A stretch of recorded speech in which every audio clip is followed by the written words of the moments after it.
Perfect. Can everyone hear me? Okay. I'm a customer data scientist at H2O, and I just want to go over today's talk and then introduce H2O a little bit. We're going to first do an H2O overview. H2O is an open source product, so everyone can try it out. I'm going to talk a little bit about that. Then Michal is going to talk about natural language processing, and in particular, Word2Vec. Oh, okay. Sorry. And then the last thing we're going to cover is supervised learning. It's going to start with just a little introduction to it, and then also go into how to train models in R and Flow with H2O, and how to tune parameters. I'm just going to wait for the mic before we get going. Thanks. Is this better? Yeah. Too loud? Okay. So first I'm going to talk about H2O, what H2O is. We're an open source product, and our mission is operationalizing data science and provide a platform for users to build beautiful data products. And our goal really is speed and accuracy. So we're building machine learning algorithms that are fast. You don't need to sample data. You can use your full data set to build a model. But also high accuracy. So these are state-of-the-art algorithms that will have high accuracy as well. Why is the... What do you want? This side? Okay. Just go there. This side? Yeah, so there's something missing on that piece, but our H2O platform, we have H2O Core. This is the first one. It's in-memory distributed machine learning algorithms, again, with accuracy and speed. And I'll show how to download that. We also have sparkling water, which is H2O's integration with Spark. So if you're using Spark, you can use H2O on top of your Spark cluster. Deep water, that's a state-of-the-art deep learning on GPUs. We integrate with TensorFlow, MXNet, or Caffe. And then the last part, which some reason didn't come up, is SEAM, which is focused on operationalizing data science and securing clusters. Oh. There we go. Can you go forward? This is forward. Oh, sorry. And just the algorithm overview. So what do we support in H2O? We have statistical analyses like linear models, generalized linear models, and they all have regularization built in. 90 Bayes. We also have ensemble methods, random forest, gradient boosting machines, and we also have an R package which does this, builds a super learner. Deep neural networks. We have a multi-layer feed-forward neural network. Autoencoder, anomaly detection, and deep features. And clustering, we have k-means, dimensionality reduction, we have PCA and generalized low-rank models, which is kind of an extension of PCA.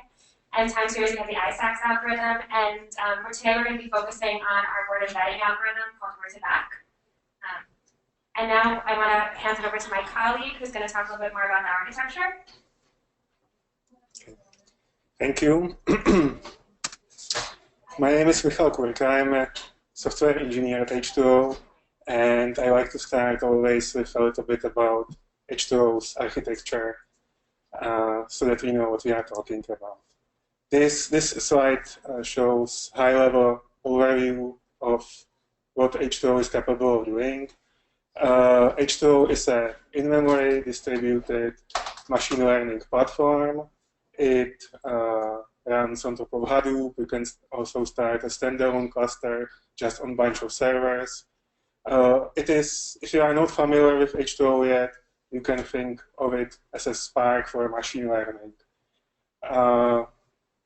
Because we are very good at machine learning, Spark is really good at data mining, and we also integrate with Spark as you had before with the product called Sparkling Water. Then you can do the machine learning, the data preparation in Spark, and the serious machine learning in H2O.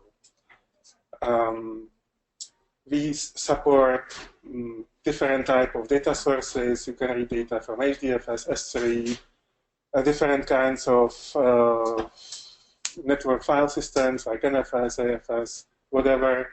Obviously, you can read data from a local file system, and we support some relational databases.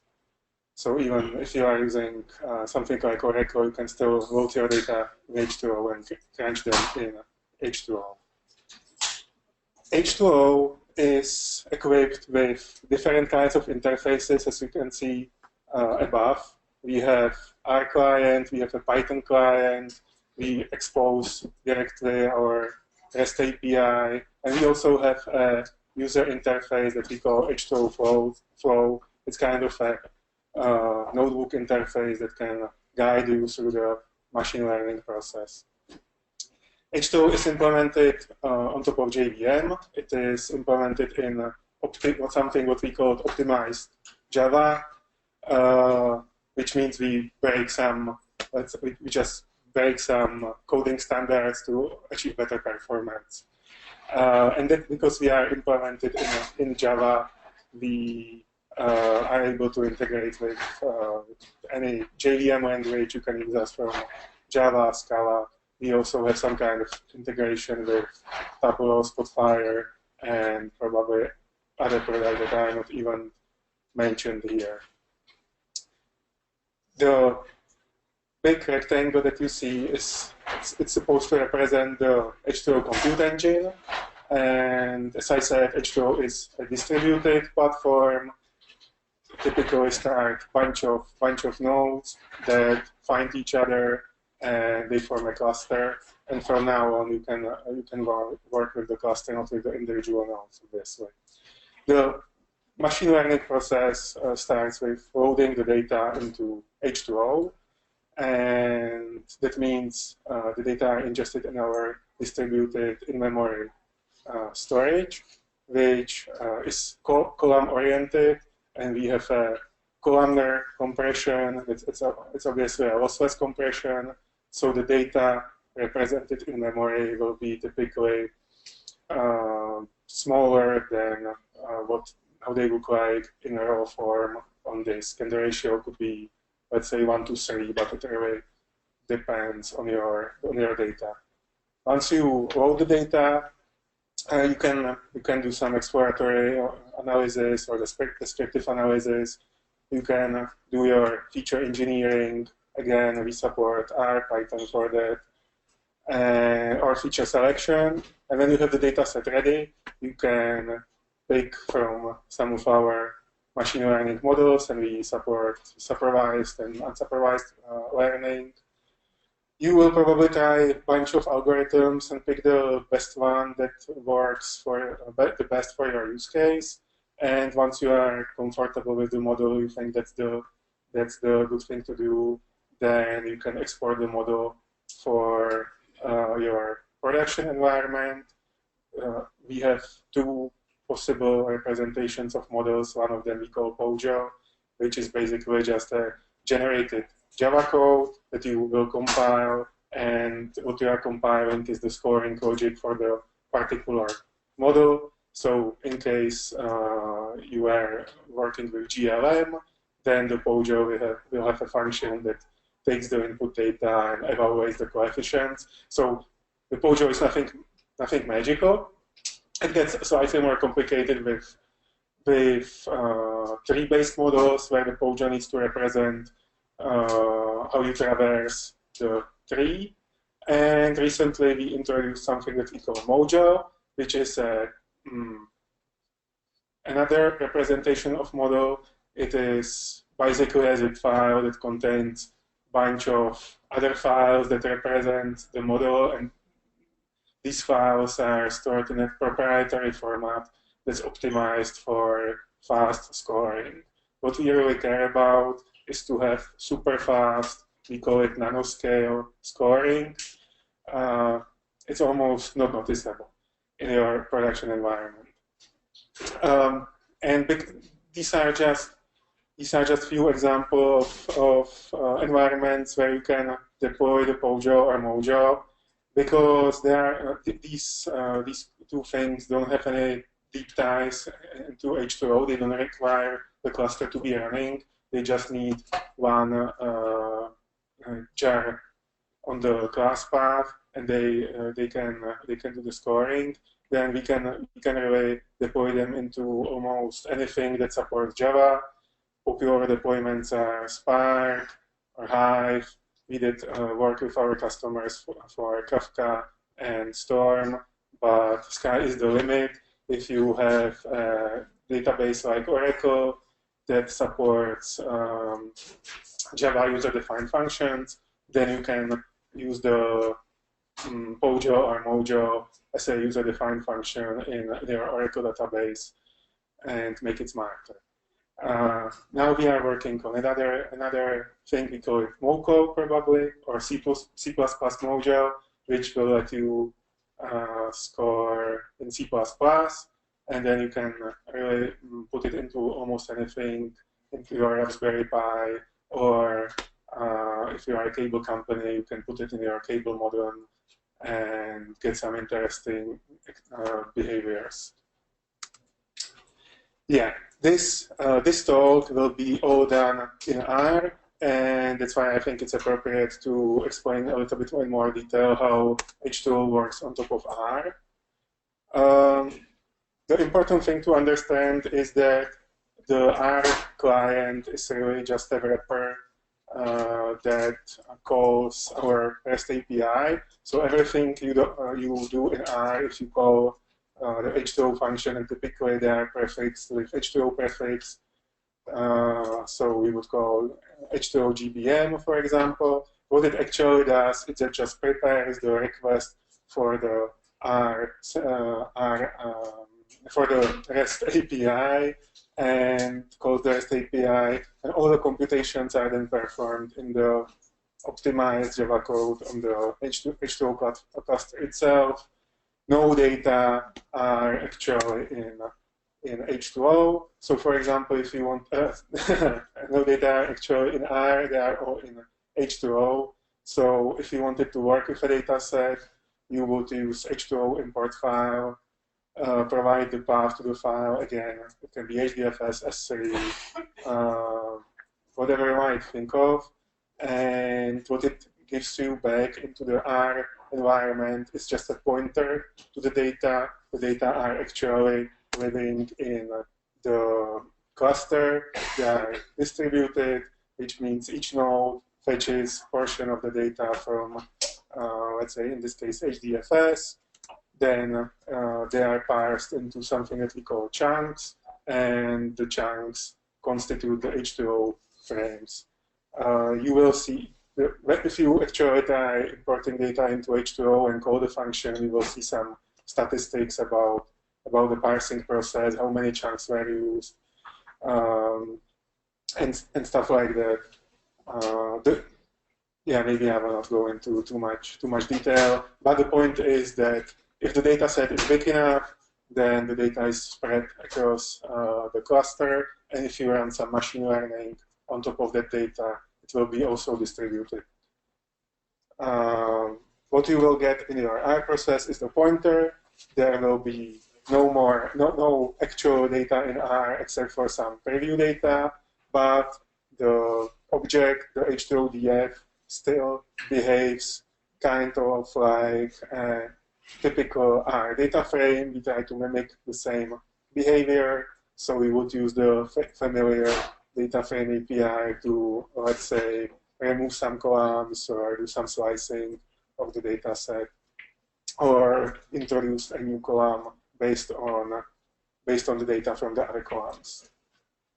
So I think this should be enough for the introduction how H2O works.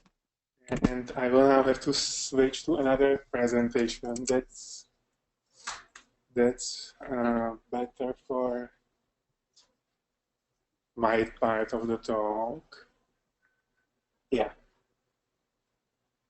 That's good. And we will finally get to something that's a little bit more interesting than just talking about architecture of the platform. We will get to the topic of the meetup. Oh, okay. I need to get there first. And that is natural language processing. So you saw all the algorithms that we support, and one of them that we added recently is Word2Vec. Word2Vec is one of many NLP algorithms that are out there, and it was invented or described by a group of Google engineers in 2013. So it's like 4 years old now. And the goal of the algorithm is to learn vector representations of words by analyzing large text data sets. And when I say large text data sets, I mean something like all articles from Google News or all Wikipedia articles, tweets, data sets are really big. And the vector representations in this context of NLP are called word embeddings. And it is nothing but a mapping of a word to a vector from some high-dimensional space. And typically, the number of dimensions will be in hundreds and up to 1,000. It probably, I never seen bigger than 1,000. 100, 300 is the typical size. You might wonder what's so special about these embeddings. You can simply create such embeddings by one hot encoding your vocabulary, where you assign position. Your vocabulary is sorted. You take the position of the word and put in the vector number 1. The rest of them you leave zeros.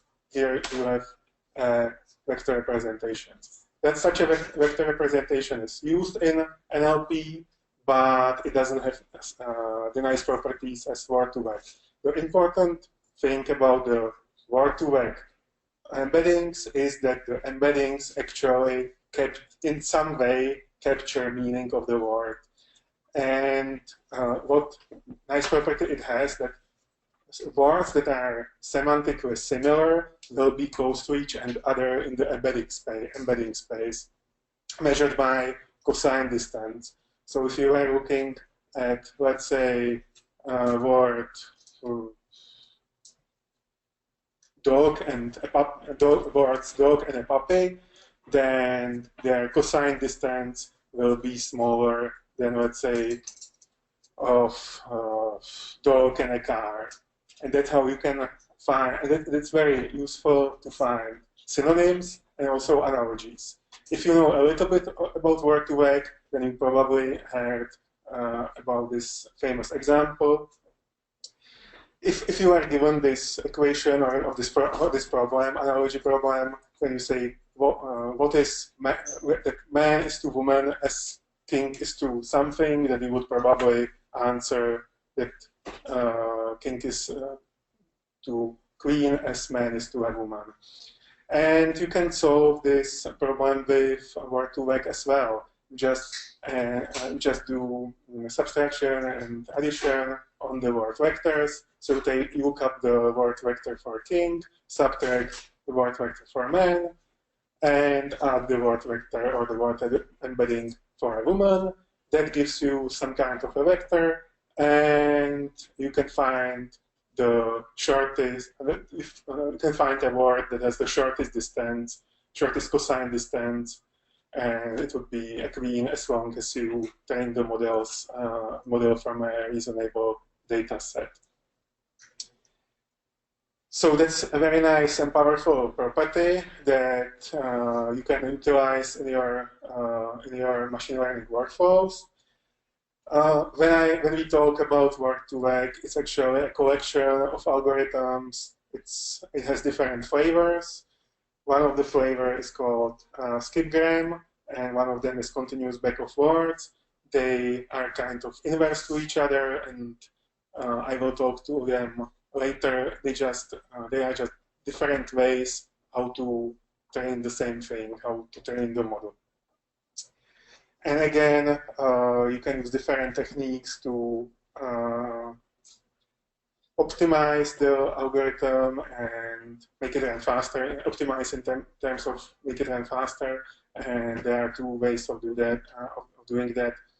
One of them is called hierarchical softmax. The second one is negative sampling, and I will talk about them a little bit on the on one of the next slides. So for this meetup, we chose a topic or use case of trying to predict movie genres from plot summaries or synopses. So we took data from IMDb that has like 500,000 movies, and it has the full movie plot, and we joined it with another data from IMDb that map movie titles to genres. And this is a labeled data set. And what we will do in this meetup, we will try to learn or train the model so that it can predict the genre based on any given plot. So what will you see in the end of the meetup? At the end of the meetup, we will pick some movies and put them in the machine learning algorithm, and it should tell us the genre of the movie. And we will pick some new good movies that are definitely not in the data set yet. When we did the experiment, when you usually do such experiments, you want to know that your embeddings have some value and that they kind of make sense to you. So what people usually do, that they project it to a two-dimensional space. You can do that. So you start with the high-dimensional embeddings, and you want to reduce the dimensionality to just 2 dimensions. So you can pick from algorithms that do dimensional reduction, and we did PCA on it. And this is a plot of some of the word embeddings that we trained. Obviously, it's not all of them, but it should show that what I was saying before is true, that the words that have similar meaning occupy space next to each other. You can see humanoid and alien, mother and father, husband and wife are very close. For some reason, man and woman, it didn't do that well, but we are using specific data sets to train on, so we cannot expect the analogies or similarities to be perfect. This is just something funny that I found today on Twitter, so I added it to the presentation. The creature, female creature, here complains espresso, but I ordered a cappuccino, and the robot that's using apparently Word2Vec says, don't worry, the cosine distance between them is so small that they are almost the same thing. So that's probably a bad use of Word2Vec, or at least the model should be trained on something else and be able to distinguish the words better. And also, you probably don't serve espresso from a coffee pot like this. But let's get to the description of the algorithm itself. And Word2Vec is it's an algorithm that uses neural networks. It is an algorithm that uses a neural network that utilizes just one hidden layer, so it's not deep learning. It's a shallow neural network, and the number of the neurons in the hidden layer should be chosen to, or the number of the hidden neurons in the hidden layer should be the number of the length of your embedding. So if you want word embeddings of length 100, you will have 100 neurons in the hidden layer. So Word2Vec is naturally an unsupervised machine learning problem. There are no labels that somehow help you with the meaning of the word. But what the researchers in Google did that came up with the algorithm is that they formulated the problem as a supervised machine learning problem. And that's something you will see machine learning quite often, because working with a supervised problem is much easier, or it's easier than working with an unsupervised problem. And what they did is that they are using sliding window over the text, and the middle window, middle word of the window is the target word, and the rest of the words are context. And what they are trying to teach this neural network, or how they are trying to train this neural network, is that they are trying to predict either the context from the middle word, or they do the opposite. And that's the difference between skipgram and continuous backup words. In skipgram, you are trying to predict the context words in the output layer and feed the middle word in the input layer. And this is how you train the neural network in the almost a regular way. In the very basic and naive approach, you would have the word represented on input, one hot encoded. You would pass it through the edges and through the neurons, and again on the output will be used softmax could be used in the naive scenario, could be used simple softmax classifier that would give you the probabilities of the context words, and you measure the error, you do the back propagation, you keep improving the weights on the edges, and eventually you will have you will be satisfied with what the neural network is doing, and you will start training.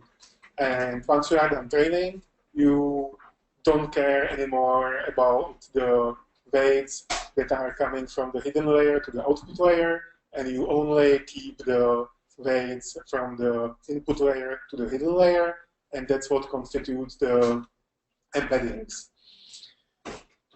So you can look at it as a weight matrix, and each row of the matrix will be an embedding for a particular word. And this approach is not unique in machine learning. It kind of might remind you of how autoencoders work. Autoencoders in deep learning try to learn the identity function, but we restrict the architecture of the network, the hidden layers, in such a way that we are forcing the neural net to find some compressed representation of the input. And you also keep just the deep features, just the weights. You don't care about that it actually is able to do projection to identity function. So this is just to put it in a perspective of a concept you might be familiar with. As I mentioned, the naive way of training this network would be to use just a simple softmax classifier, but that has a big issue that with large vocabularies, the problem would be too large, and it would be too time-consuming to train it, and perhaps even computationally not feasible. So that's why this is probably the main contribution of the Google researchers, that they came up with a way how to make it feasible and how to train the neural net fast. They have two approaches. One of them is using hierarchical softmax that uses binary trees to represent the output layer or the probabilities of the output layer, and random walk through the binary tree will give you the probability of the word being on the output. And this makes the problem easier to solve. You are working with less data. This is the way we actually implemented in H2O. Another way how to make the problem or make the training faster is to use negative sampling, where instead of taking the whole, updating all the weights, you just take a sample of the words. You want to keep the target word in the sample, and you add few other words that are most likely not related to the word. There are some negative samples, what the word doesn't represent, and that's why it is called negative sampling. And then you just you don't have to do the full parameter updates, but you update just some of the parameters in each iteration. These two are let's say mathematical methods of how to make the network train faster. They are also using some, let's say, technical tricks how to train faster. The approach is called hook-while, and in distributed or parallel computing, you can have multiple threads of execution, but you have a single matrix of the weights living in a single space, and the different threads of execution can potentially update the same value at the same time. And if that happens, one of the updates gets lost. And the hook-while approach just ignores such conflicts. It believes that the data are as big that it can compensate the potential conflict that happens somewhere along the route, and also that the vocabulary is that big that the conflicts don't really occur that often. So that's how you can optimize it on, let's say, by smarter programming. In H2O, we implemented the skipgram architecture, and here I want to talk a little bit more detail how the skipgram architecture works. Again, we have the use case of predicting the genres of movies. So we picked one sentence from a plot of Terminator. I don't know which one, but the highlighted words constitute the window, the sliding window that I'm trying to move as I do the learning. And in this case, the context words are just two, indestructible and cyborg, and the given word is humanoid. And in the skipgram architecture, you are trying to predict words indestructible and cyborgs, or you want the network to be able to predict indestructible and cyborg when you give it input word humanoid.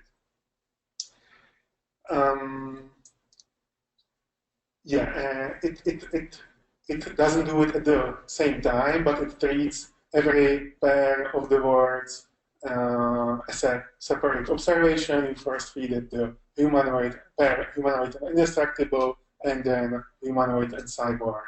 And that has an interesting effect.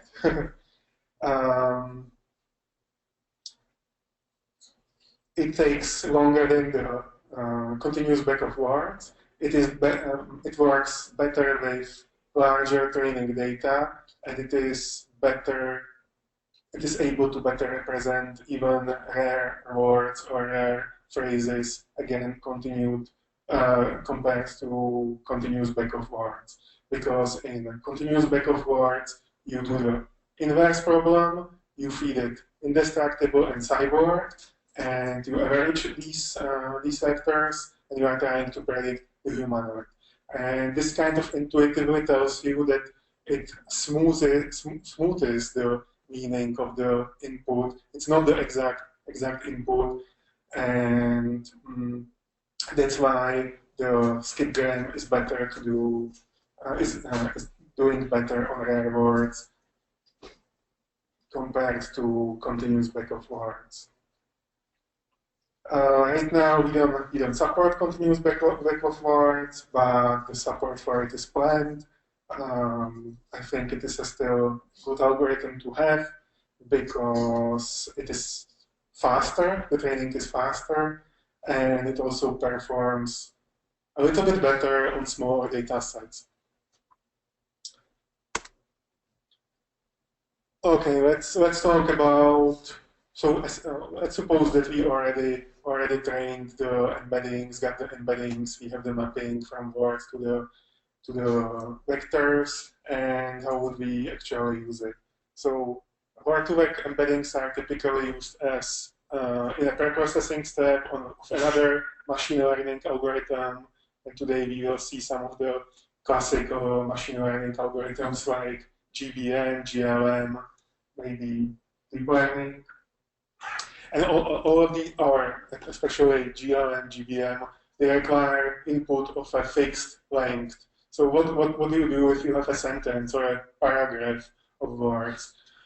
You need to somehow find a fixed length representation of the whole paragraph. And the technique is usually called pooling.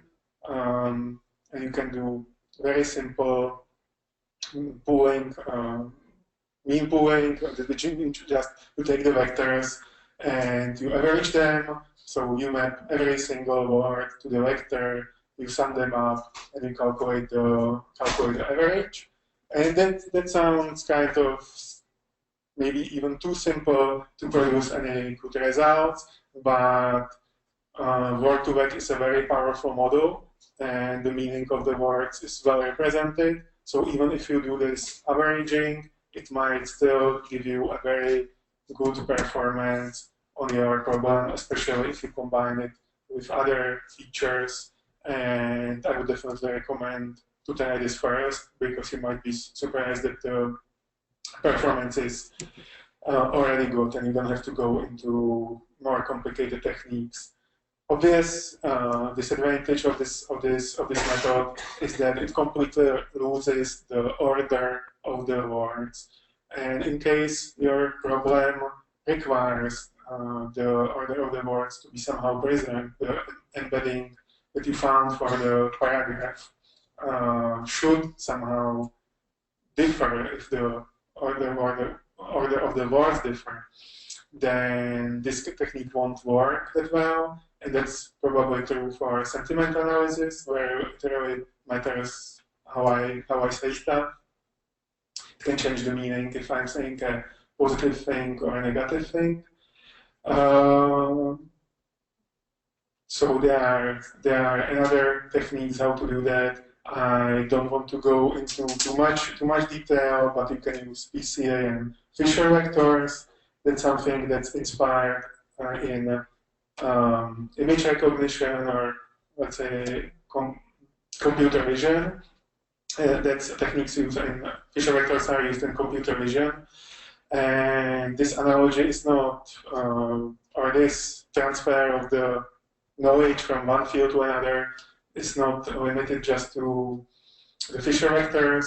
You can also use with word embeddings convolutional neural net that are again used for image recognition. So I think that's something worth reading this paper, and also I recommend reading another. Oh, it's not shown. Okay, this way. I really recommend reading this article that explains how you can use convolutional neural nets for NLP, and it would be maybe a not obvious choice, because in CNNs you also kind of don't care about the location of the object in the image, but as you may probably heard, all models are bad, but some of them are useful. So CNNs are actually proven to be useful and provide a good performance for NLP as well. And if you are interested more about in the Fisher vectors, then I really recommend reading this article. Another method of getting the single embedding is to use TF-IDF weighted average, or you can simply concatenate the embeddings if you have short inputs, almost of a fixed length, something like job titles. There are extensions of Word2Vec that address the issues that Word2Vec have and that are better suited for working with longer texts, paragraphs, documents, It's again from the same team of researchers at Google came algorithm called paragraph vectors, or the paper is called paragraph vectors. The algorithm is sometimes referred to as Doc2Vec, and it behaves kind of very similar, or it is a very simple, in a way, simple extension of Word2Vec. To the training, when you are training the neural net, you in front of each word you add something that they call a paragraph token, and the paragraph token is something like a memory that is able to represent the meaning of the or context topic of the whole paragraph. So we are not limited to just the one word, but something of the paragraph, some essence of the paragraph is captured in the paragraph token. And you can read about it on this link.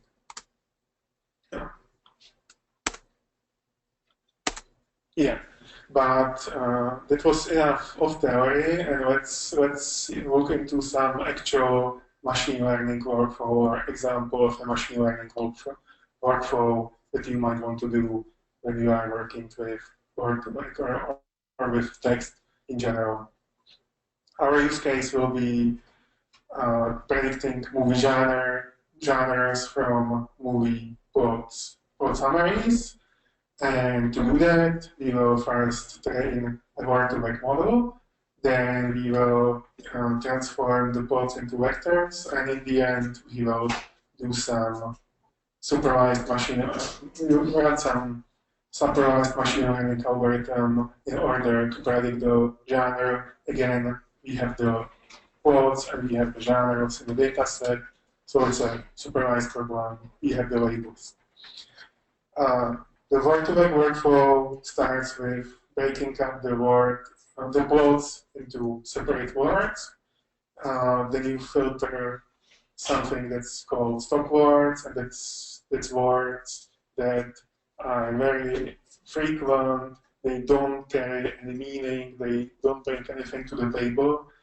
So we want to remove them. We can also remove all kinds of weird words, like words that are too short, or words that contain numbers, something that's likely nonsensical.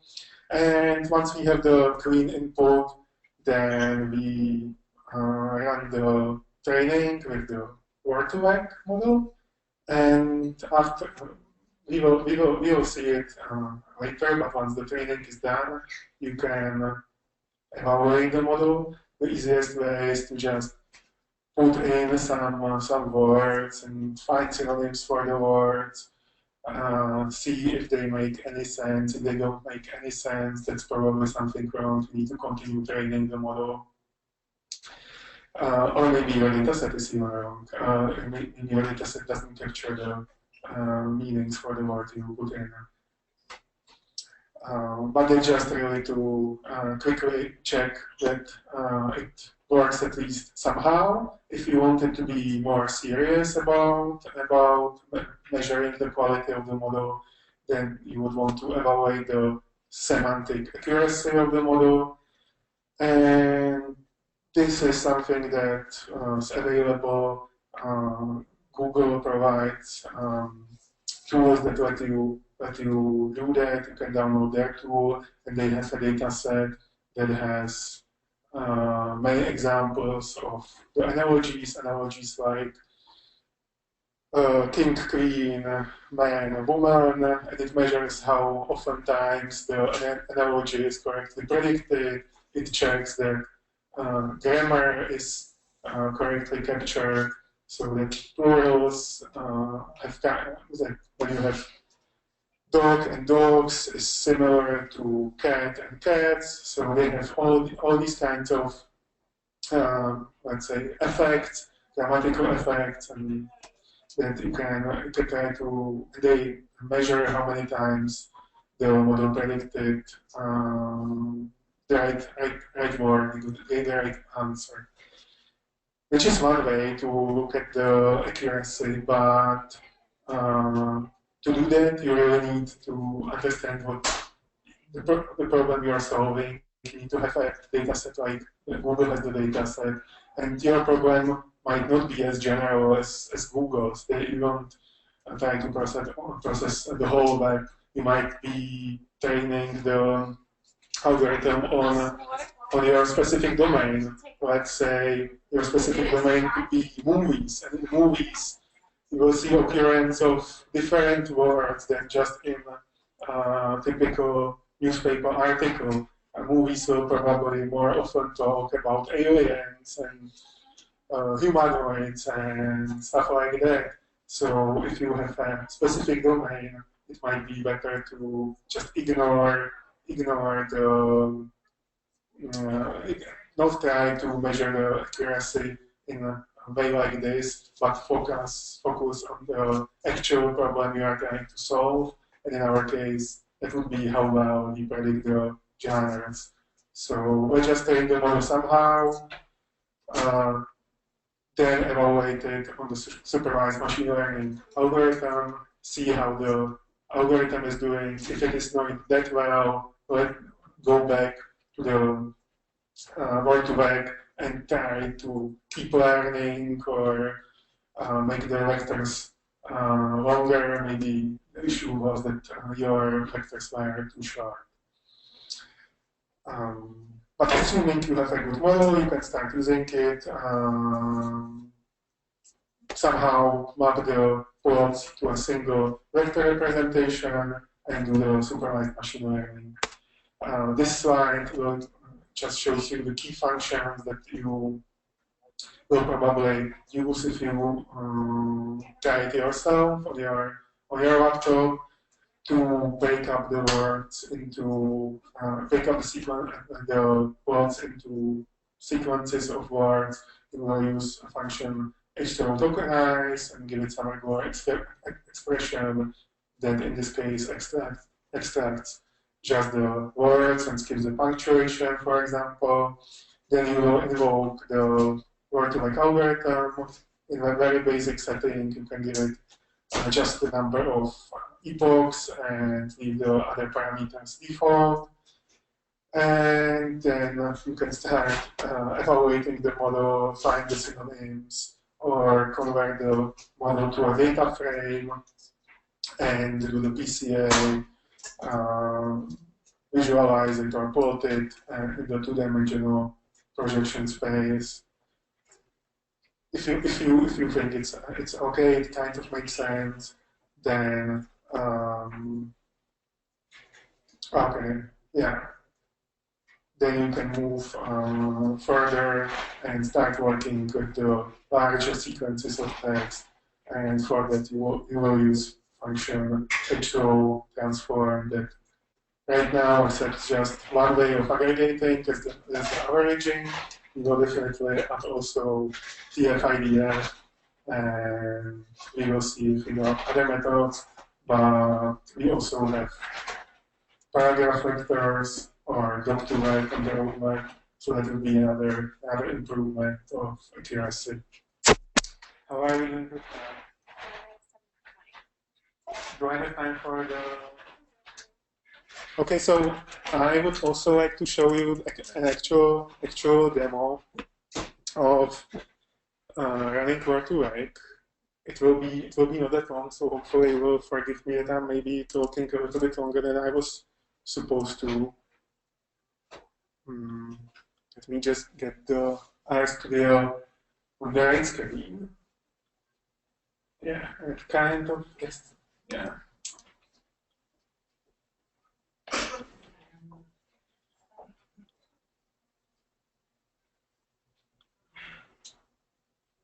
Yeah. So hopefully you can see. No one's protesting. So people can hopefully see. And this represents a very basic workflow of training the Word2Vec model. First we start with actually starting H2O, and I will do it in my terminal, which you can't see right now, but we will see plenty of it when my colleague shows you the supervised learning. And to use H2O in R, we will have to install our R library. It's unsurprisingly called H2O. In this demo, I'm also using another library for text mining, and I'm using it just to steal the stop words. This is the only time I'm using it. Once you import the library, you can connect to your H2O cluster that I started on the background, and it shows you the cluster status. I gave it a reasonable amount of memory because I'm working with 500,000 movies, so the data can get bigger, and the default amount would probably not be enough. I have some helping functions here, which are not that interesting. It just helps me locate the data, and here comes the first H2O function. I take the movie plots and I load them in the cluster, and it shows me progress bar of how it was doing that, and I can see how many. This will be done. How many rows it has? Yeah, so you can see that we are working with, for example, approximately 500,000 and 32,000 movies. This object is the H2O frame I was talking about. The data is in H2O, they are not in R. I prepared stop words, the common words that don't have much meaning to the process. I prepare my function for tokenizing the input. And what this function does, it uses the function H2O tokenize that gets the words into, extracts the words and puts them in a single column.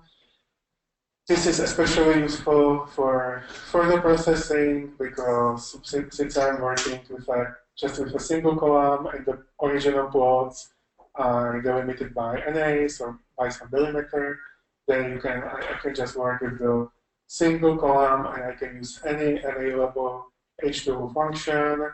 I can convert it to lowercase. I can remove words that are too short, to characters and less.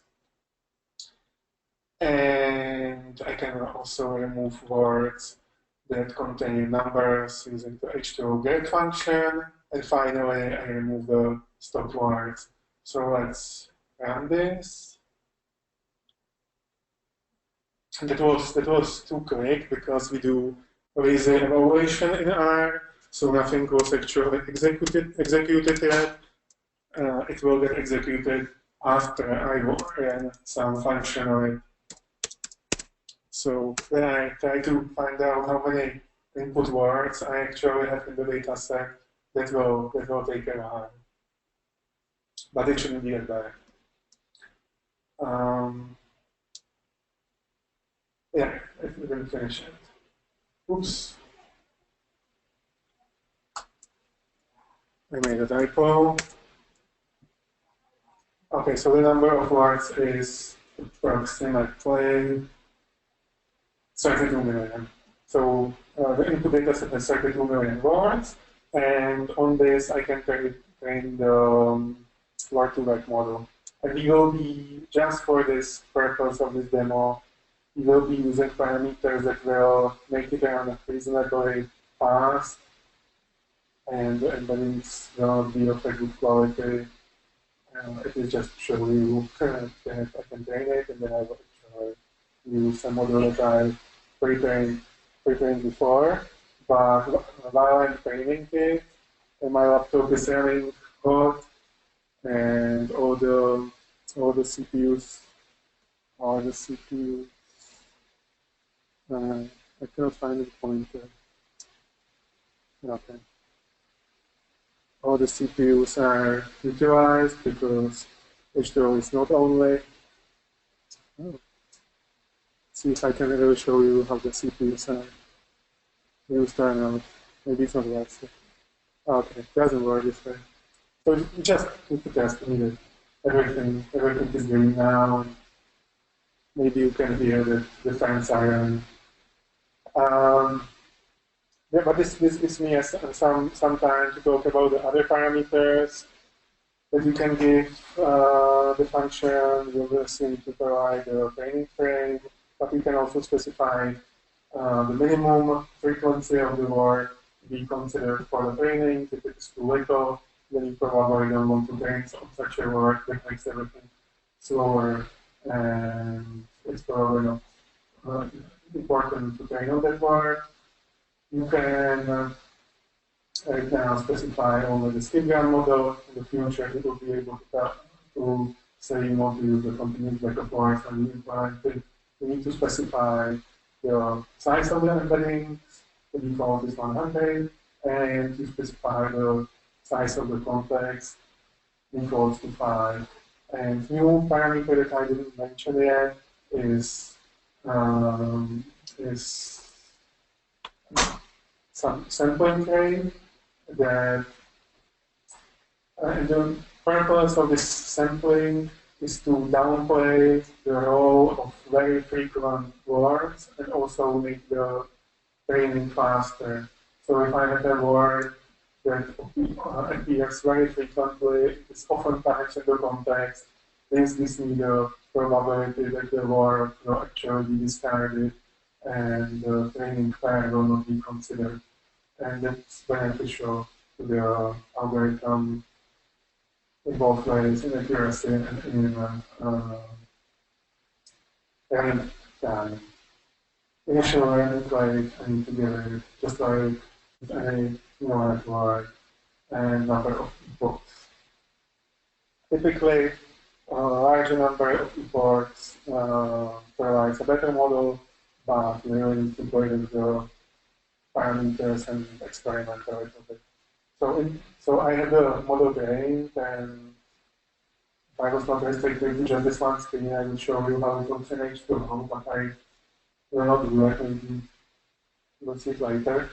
And I will load a pre-trained model that I prepared before, and I will evaluate the model on some synonyms. You can see that for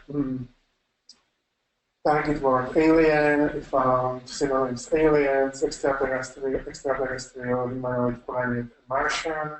That does make some sense to me. That's not completely off. For input word date, we found dates, dateless, wedding, dating, and propose. There are many romance movies in the data set, and they probably all end up with wedding, and it's like that's wow.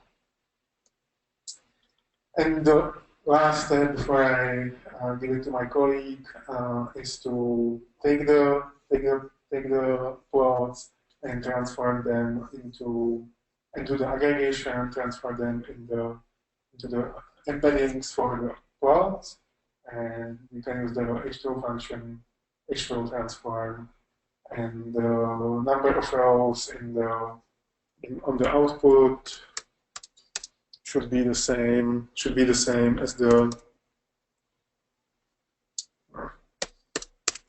number of the movies, which it is. So I didn't do anything wrong. And since once I have the embedding, I can move with the machine learning process to the next phase, which will be something my colleague will talk about. Sure. Are there any questions now? Or yeah. The integration between R and H2O, how does the data actually get it? Does it post all the data, or does it write it somewhere and then send the pointer? Yeah. So both ways are possible. If you use the import file, then because I'm running on just my local laptop, the RStudio and the H2O cluster are running on the same laptop. So what is happening here? That the REST API call just passes the path to the data, and H2O gets the parameter and reads the raise the data from the given path. The same would be with HDFS, S3. So no data are actually passed from R to H2O except for the location of the data.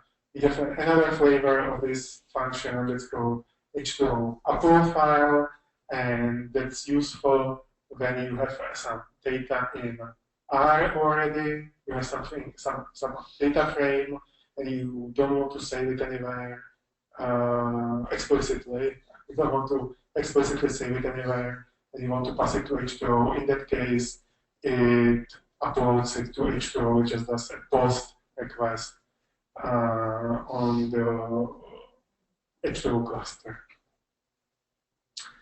And this way you can import CSV data, you can import Parquet, Avro, and other file formats used in the big data world.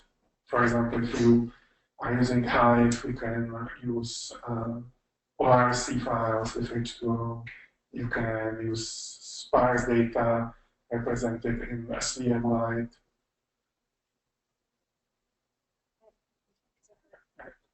Does the H2O have its own implementation as a cluster, or is it on like MapReduce? Yeah, in H2O, everything is our own. Everything is has the is suffering maybe from the syndrome implement in-house. So we didn't reuse anything that was out there. We have our custom MapReduce framework, or we call it fork join. We have our own memory, distributed memory. We don't reuse anything that's available. And the reason why we did it is because we optimized everything for machine learning. In H2O, machine learning is first data mining or feature engineering. Second, that's, in my opinion, the opposite approach to Spark, where they are very good at data mining, but not as great in machine learning, and their architecture kind of restricted. So we did everything from scratch. It's okay. Yeah, another question. Sorry. So, how often do people do monetization before the Word2Vec? Is it something that you do R, or do it in H2O? Yeah, that's a good question. You cannot do it in H2O that well right now. To do that, we are planning to include some already existing libraries. We are thinking the Stanford NLP library. And right now, what you can do is just use the regex to break up the words or prepare your data somewhere else. So this is still a new algorithm. So we are growing the ecosystem around it, and we will be adding more features. Okay, I think.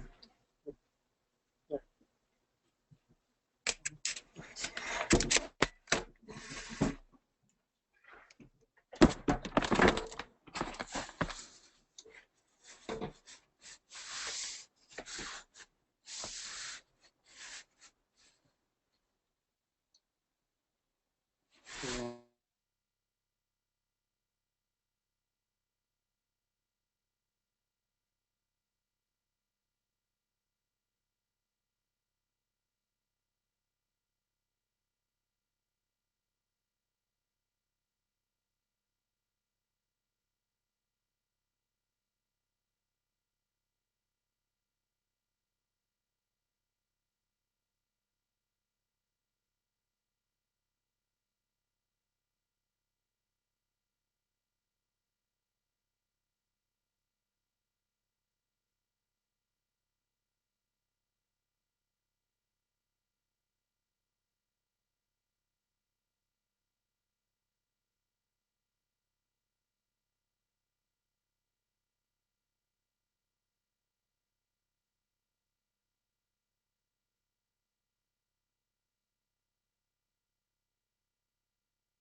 it should be working now. Okay, sorry about that, everybody.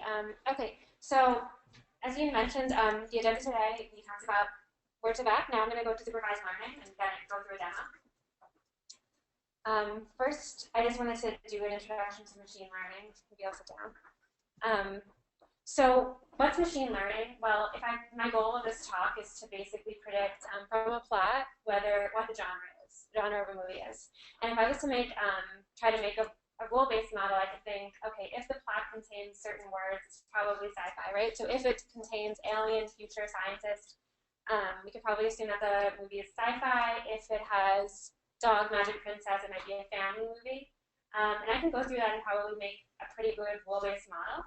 But the issue with that is that it's time-consuming. I have to go through things by hand, and also, too, my accuracy is probably not that great, right? So there might be comedies that have the word scientist in it, or dramas, or thrillers. So it's missing a lot of things. It's too basic. With machine learning, the idea is that we have a machine that's learning. The computer is learning about the data, and it's able to detect different patterns in the data and separate different classes using those patterns.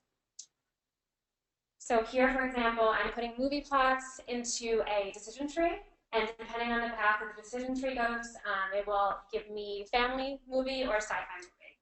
And the decision tree is automatically learning that. I don't have to give it anything. It will figure out the rules itself.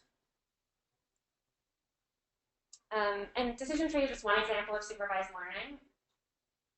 There are two types of supervised learning. One is classification, and that's trying to predict a categorical variable. So is it A, B, or C? Is the movie a comedy? Is it a drama? Is it a sci-fi? And then another type of supervised learning is regression, and that's predicting a numeric column. So for example, if I wanted to predict how much a movie would cost to make, that would be a regression column.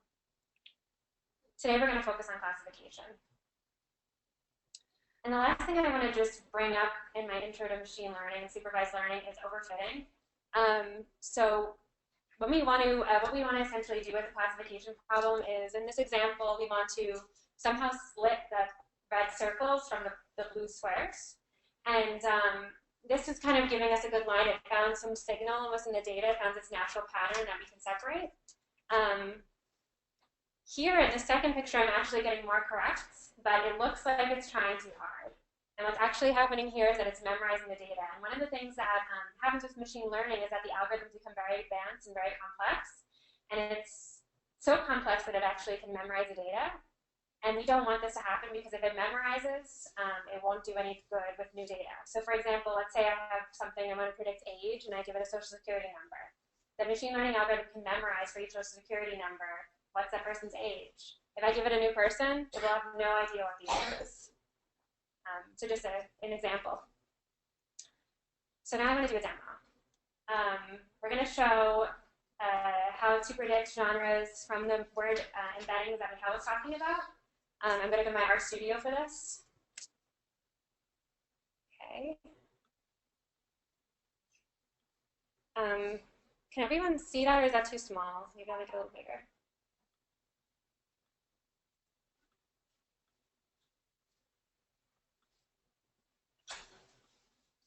Okay.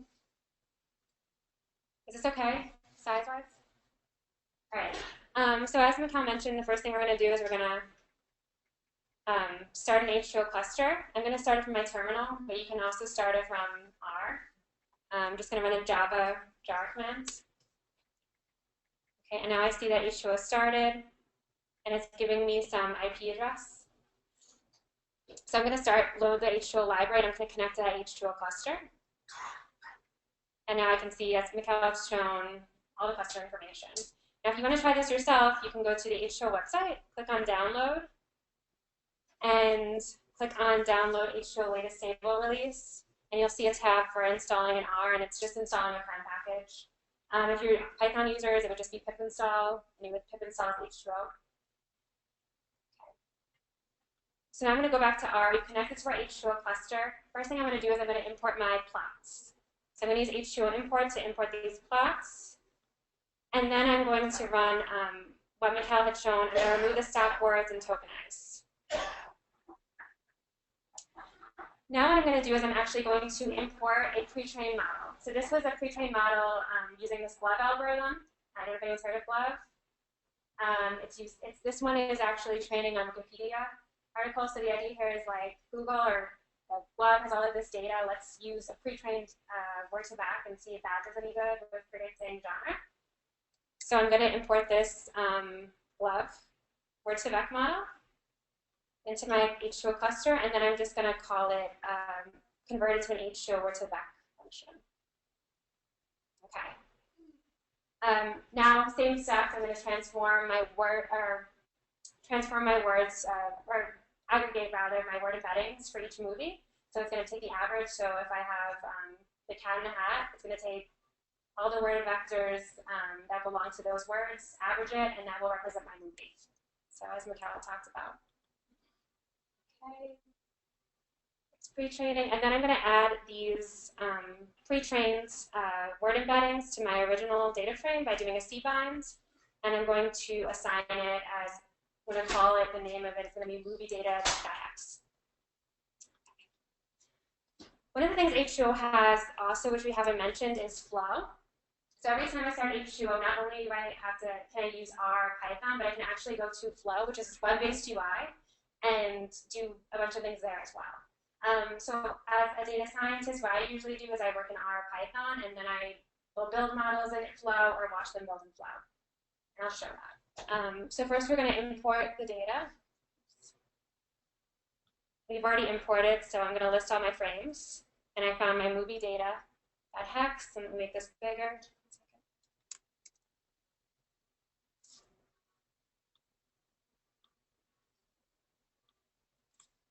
Is that big enough? Okay. I've imported my data. I'm going to split it. I'm going to split it into 75% randomly in one frame, 25% in another frame. Does anybody know why I would split that data? We call it train. Sorry? Yeah. We set a seed so I can reproduce it. The reason being is that I want to train the model on a set of data, and then I want to see how well it performs in the holdout. So again, that same overfitting concept. I want to always make sure that my model actually can perform well on unseen data.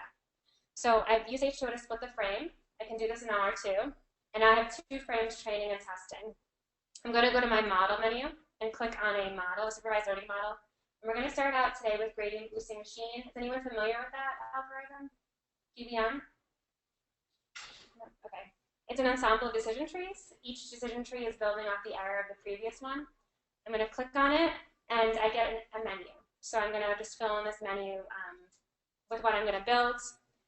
My training frame is going to be the training frame. Test is going to be my validation frame. And then I have the option to provide my response column. So what do I want to predict is my response column, and I want to predict genre. So I'm going to select this. I can ignore columns, so maybe some columns I don't want to use to help me predict the genre. And I'm going to remove ID and title, because that's probably not going to have any help in predicting it. Okay. The rest of the parameters are here. There's a ton of parameters. We're going to leave all of them as defaults for this first run, and we're just going to kind of get a baseline. How well does the model perform? You can see the progress bar. What I can actually do is click on View and refresh, and I can watch the model as it's building. And this is pretty helpful, especially when you're building a model with a large data set, because what often happens is that the model can take maybe, I don't know, days to build almost, and you can see right away here if the model looks right or doesn't look right, and stop it immediately if it doesn't. Okay. I can also go down and see the variable importance of the build. So what variables are most important? It's C39 right now, whatever that means, right? It's some word embedding.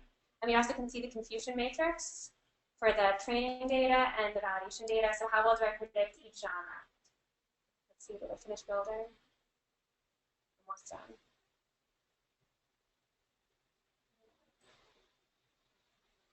.43 out of 50 trees, so let's let it finish.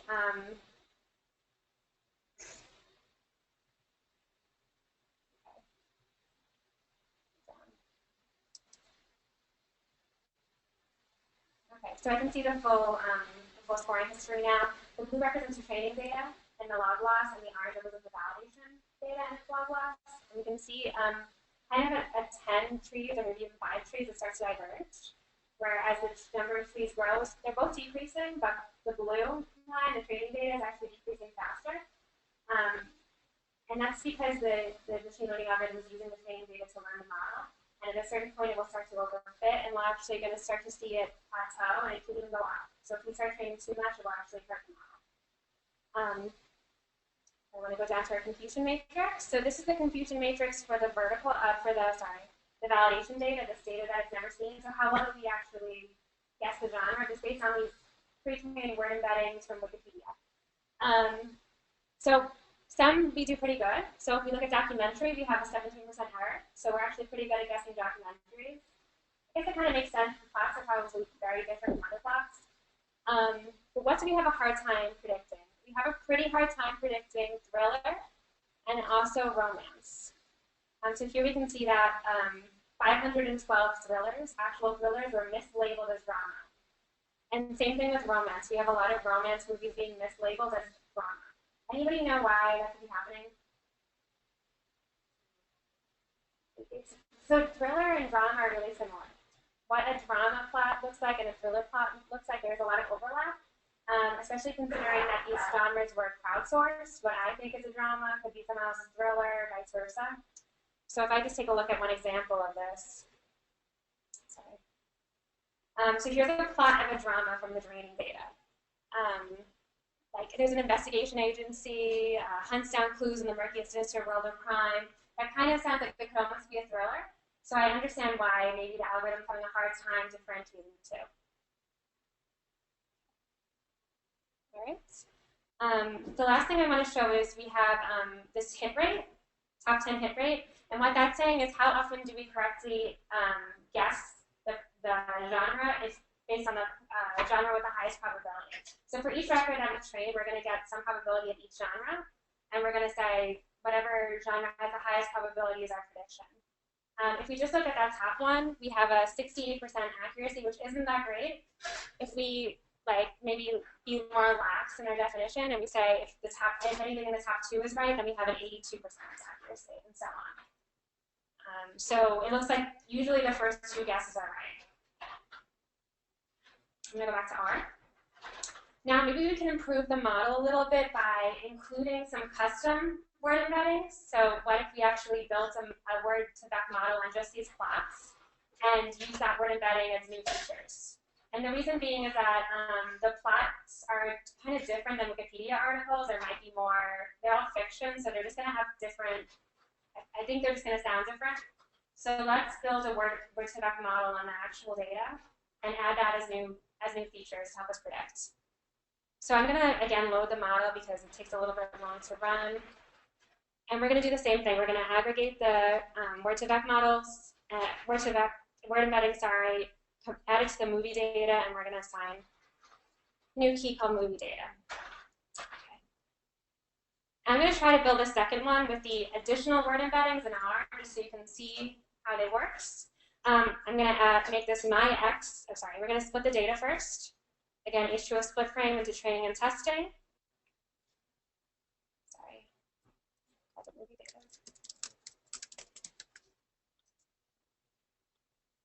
Okay, we split the data. We're going to add a myX variable, which has all of my pre-trained word embeddings, also all of my H2O word embeddings. So it's going to have 200 predictors. And now I'm going to build a new GVM, which uses all of them. Okay. And we can see it's running.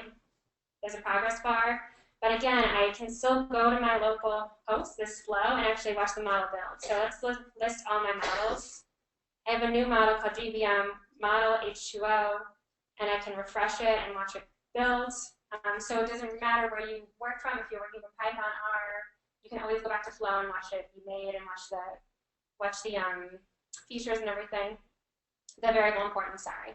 So we can go down here and we see the variable importance. The two most important variables are H2O, pretty much all H2O word embeddings. So for whatever reason, the H2O word embeddings are somehow more predictive in genre than the Wikipedia word embeddings. And the two most important ones are C58 and C74. So let's go and take a look. I actually looked into those a little bit while it runs. So I took a look at for C58, what were words with really high values for the C58 word embedding? And the top words were spirituals, percussion, philharmonic, orchestral, concertos, sonata, and Haydn. There was a ton more. They're all music related, essentially. So this vector to me really like, if it's got a high value, it's all musical.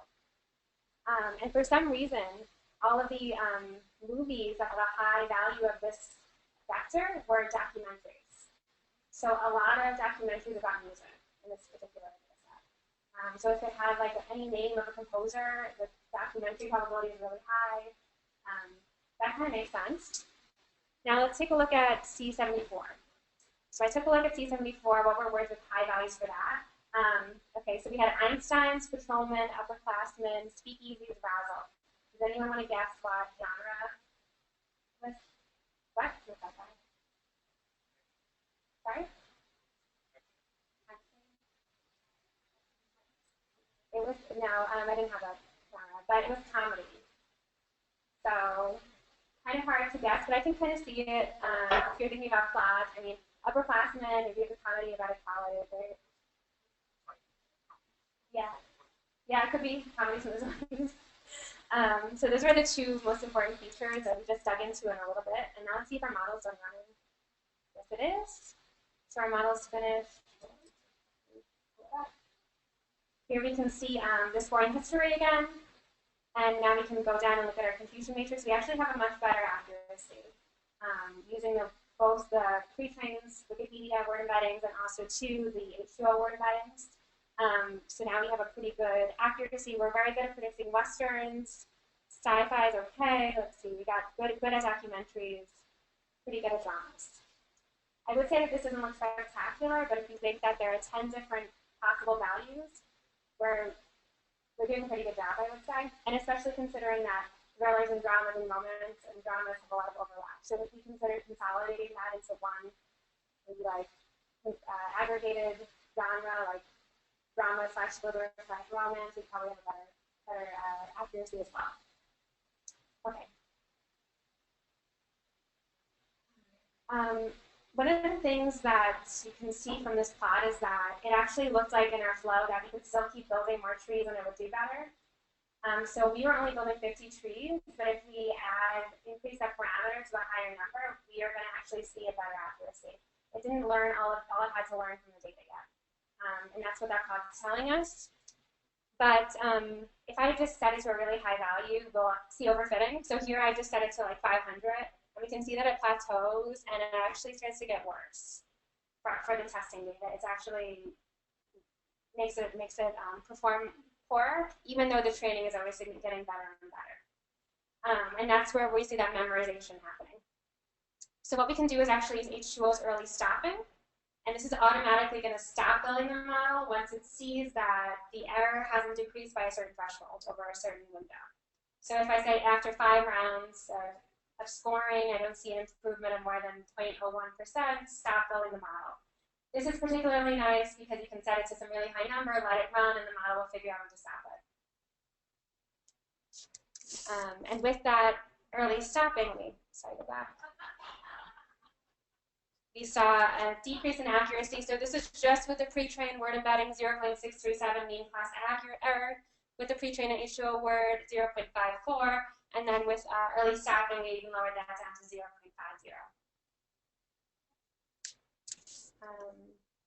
Okay, so we're getting to the top of the hour. So I just want to end with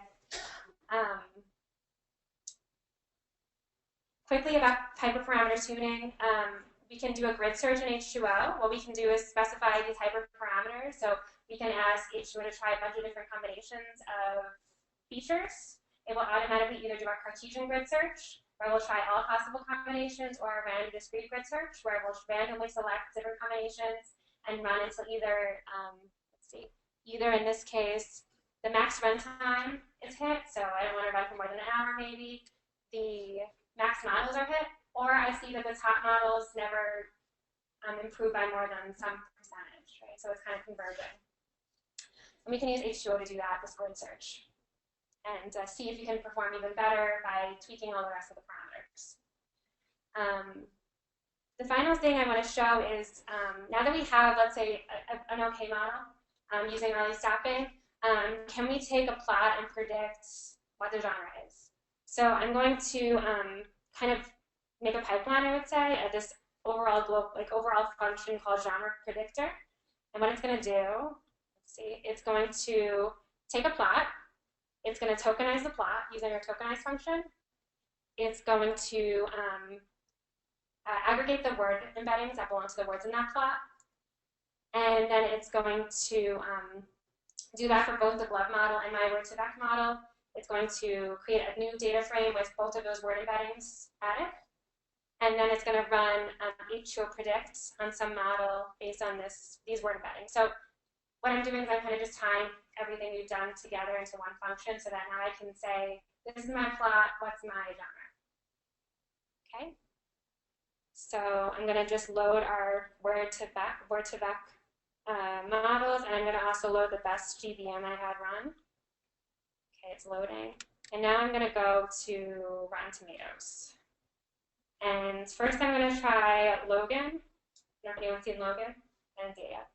And we're going to try to predict the genre based on the plot that it gives us, the movie info. So here I have some movie info. I'm going to copy it.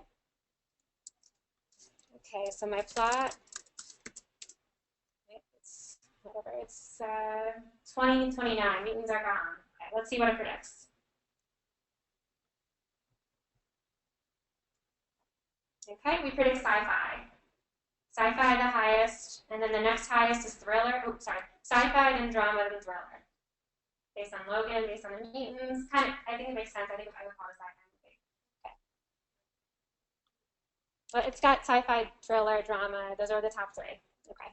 Now I'm going to try Hidden Figures. Let's see. Okay, we got a movie and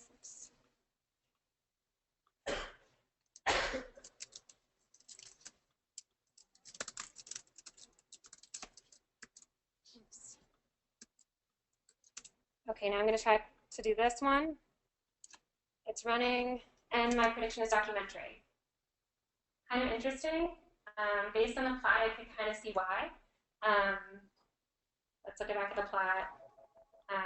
Untold Story, NASA. I can see why I would say documentary. I see the movie, I get the idea. It's basically a historical fiction movie. Does anyone want to try a movie out and see if it works? Does anyone have a movie in particular that they want to try? Preferably a new movie that hasn't been used in the model, so we know it's seeing it for the first time and doing well. Beauty and the Beast? I don't think. Let's try it.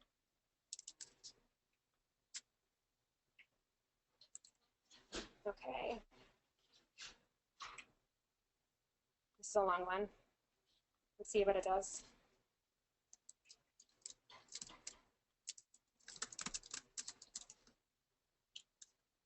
So there's quotes in it.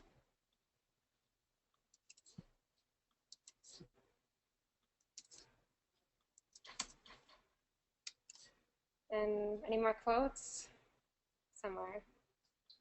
This is annoying.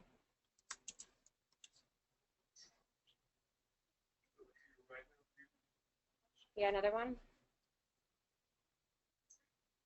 There's so many of them. Did anyone see it? I can't find the quote.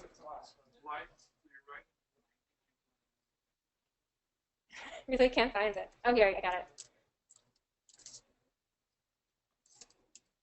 Okay, we got it. Now let's try it. Now predicts comedy. Next one is drama. So it's a dramedy. So I didn't do that good on that one. But it's kind of interesting to see and try out. We'll post the code to our GitHub with the slides so everyone can try it. Does anyone have any questions? I think that kind of wraps it up at 8 o'clock now, so I want to get some time for questions. I'm going to come back so we can get questions. Yeah, any questions about the model or model building? What model did you use to predict it? Because you use the word embeddings. Yeah, the word embeddings are the predictors. The actual model that tells me what genre is, in this case, a GBM that I built using early stopping. but I did see that it did perform better with a deep learning model. So this isn't the best, it's just one model. You can try deep learning too and see how it performs. Is this using the word embedding, like the averaging that?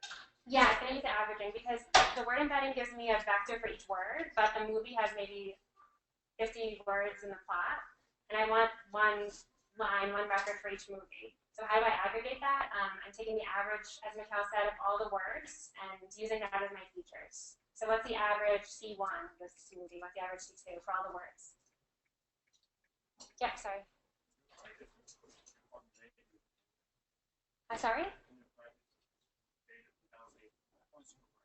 You can't build a supervised learning model without a response variable. So you can definitely build word embeddings, but if you want to try to predict genre or something, you need to have them in your data.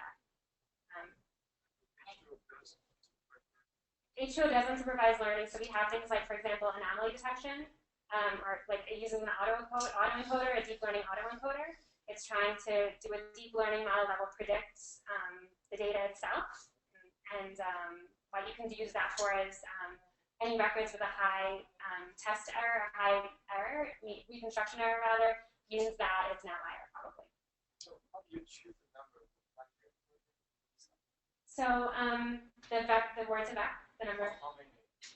So typically 100 to 300 are used. It's hard to say because it's not, the Word2Vec model is itself a supervised learning model in essence because we're trying to predict based on a target word, what's the context. So you can, I guess, try to say maybe optimize the accuracy, but that doesn't necessarily mean it will optimize the accuracy for your second model, the supervised learning model. Because it's not, predicting the context based on a word is not the same as, I guess, getting this inherent meaning of the words, right? It's not exactly the same goal, so I think I would say probably play around with the different number of vectors and try out the synonym, H2O synonym, and if you see that the synonyms don't seem right, then maybe you need to add more higher dimensions to your word embeddings. Yeah. So once the model's trained, does the model then live inside the Steam component and you request Steam to give you the prediction, or is it still in the normal? The model's always in H2O, so if I go back to my flow, I can list all my models, and I can see them here. So my models are in H2O, saved in H2O. If I shut down H2O, it's gone, unless I specifically ask to save the model. But for each of my models, I can see if I go down to Pojo, so I can press preview Pojo, and this is the Java code that represents the model, right? Because this model is just kind of like, it just generated some logic. Like if the word embeddings look like this, then it's family. So this is just hard coding that logic into Java. And as Michal mentioned, that makes it a lot more flexible, so you can embed that in a production environment if you're using Java. You don't need H2O running. You can, use it in many different ways. Do you have a set of models available on Steam, R, or So Steam isn't. Steam is more about right now. I guess securing a Hadoop cluster. So if you're using Hadoop in your environment, production environment or dev environment, how to secure the cluster when you're using H2O on top of that. It also does a little bit of model governance, I would say, and you can save the model there, but that's not required. So everything I did wasn't using Steam at all, it's just using H2O. I'll flow. Oh, so Flow, it comes with H2O. Whenever you start an H2O cluster, you can connect to Flow. Is that the same set of models available? Same set of models are available. Okay, so anything I try will have the model menu will have all the models I can also use in R, Python, with H2O.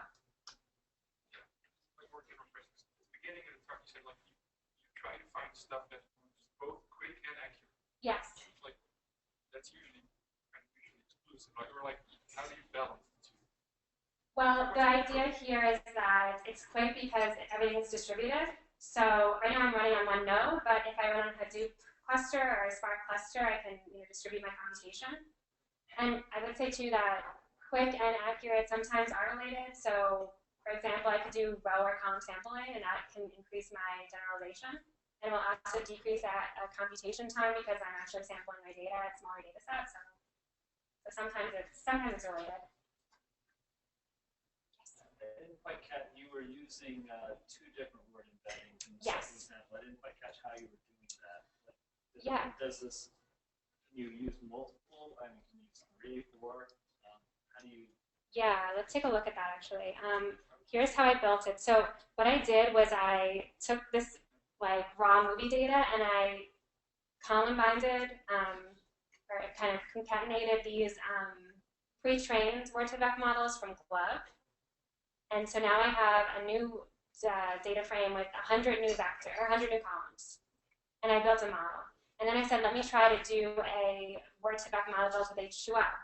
So I took those word embeddings and I column-binded them again. So now I have actually 200 predictors. So the data set's getting more wide. So I was just kind of loading. So it's just additional features. Yeah, I'm just making this data set wider and wider with my features. That's all. Yes. You mentioned that you used your train Word2Vec. I think one of the reasons is that you have like 500,000 like reviews. But like say if I have only like 5,000 or like 15,000 words, like documents for my training set would like flow work better because it's more generalizable. Maybe because you need enough samples for the model to understand the words. If you don't have enough, especially too if you maybe have like a lot of rare words, they won't understand that. So you need enough occurrences of each word to understand the pattern. Yeah, glad it works. Is there a number that you would say that like if I get more than this like document, I can train my Word2Vec or? I think the comment mentioned that. I don't think there's an actual number. I think the best thing is to train the Word2Vec model and then see how the synonyms do. If you think the synonyms look right, you know, when you do some sampling, then you probably had enough data. If not, then you may need more data. I think even if you have much smaller number of the documents, I would still train it. If another demo that's using the Craigslist job titles, and there are 3,000, and it's still able to predict it quite well. So the performance of the model should be evaluated by the performance of the problem, or the metrics on the problem we are trying to solve, and we don't really need to care if we are not able to find the synonyms as you would expect, because it might not matter for your use case. So I would still try it even on the with a smaller data set. It can still work. It can still work great. And you can always just add a bunch of features and let the supervised learning model figure out what's important. You don't need to necessarily be super picky. The model is going to pick out what it finds is important. You can add regularization to drop out features that are not helpful. And so probably, especially for the first time, just throw in everything in the kitchen sink and see how it performs.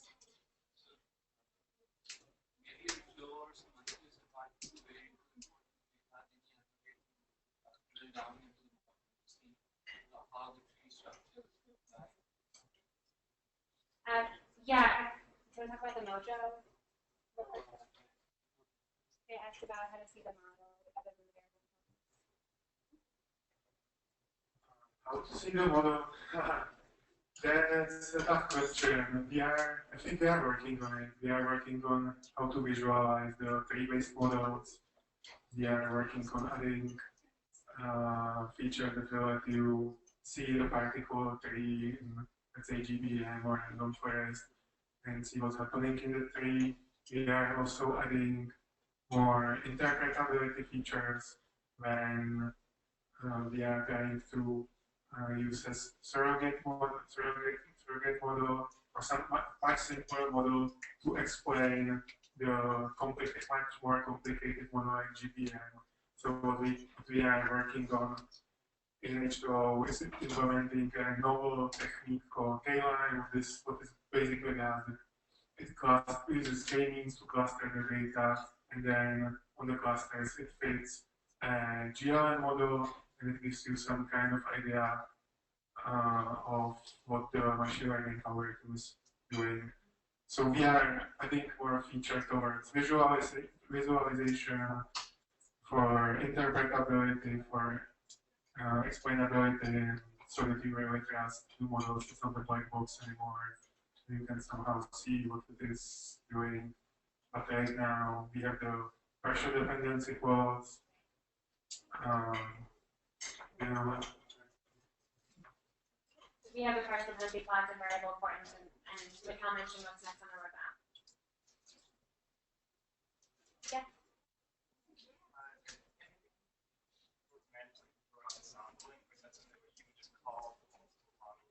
Yeah, I didn't actually do it this time, but we do have an ensemble package.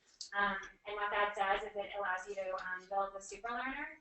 So you can specify your base learner. So maybe I want to try building a GLM or GBM with different parameters, a random forest, maybe a deep learning model. And it will build those models using cross-validation. It will collect the cross-validation predictions, and then it will build a super learner on top of those predictions. And the idea is that we have this additional super learner model that's going to try to combine the results and the predictions of all of these different algorithms together, and that will give us a boost in accuracy. And a lot of times you'll see that these are the winners of Kaggle competitions, these ensemble methods. So we do have a package, it's called H2O ensemble, and that makes it much easier to do it. It will automatically do the ensemble building for you. So would you have to output multiple pojos, or does it make one gigantic pojo?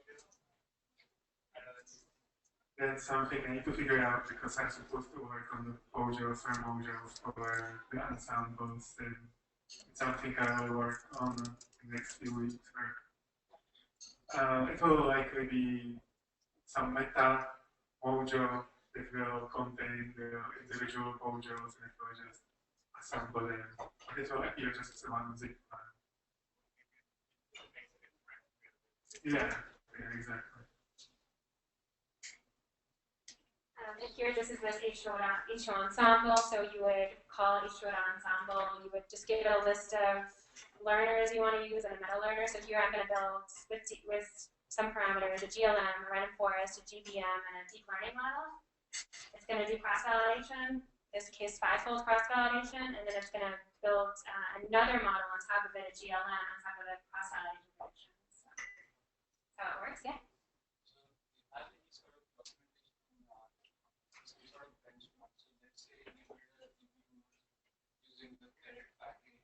Yeah.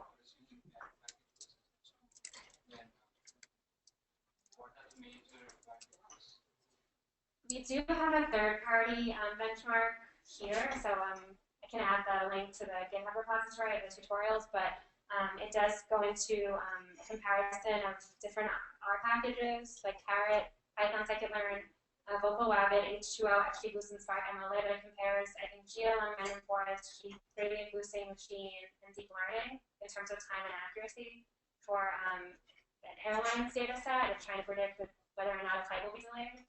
Uses that data set, so you can feel free to check that out and see. So if say we build a GPU model with same sort of parameters in H2O versus we build it using say Carrot package, typically get similar results. I think typically similar, but it depends on if you have categorical variables. I can't remember exactly how categorical variables are handled in Carrot, but I believe they might be one-time coded. In H2O, or maybe you have to preprocess it so that there's no categorical variables. But in H2O, it doesn't do one-time coding, so there's a slight difference there. Yes? So, is there anything like for the optimization, operational optimization? Yeah. Like, let's say there's a team that I'm trying to support where they say they want to retrain their models once a week. Is there something to track that same, like how that same model is changing, like as they try to retrain it? Every time you ask a question, I pass it to him. Not at this moment. We tried to do something like that in last year in the Steam project. Now we are trying to refine it, and it's on our roadmap. It's something that a lot of our customers are asking us to do. So we will end up doing that, but right now we don't monitor the model performance over time. But you can obviously retrain periodically if you have everything automated. If you have an ask rate, then you just kind of ask rate with a new model. But you don't measure how well the model is doing, let's say, in your production. That's something you don't do yet, but periodic training is fine. Any other questions?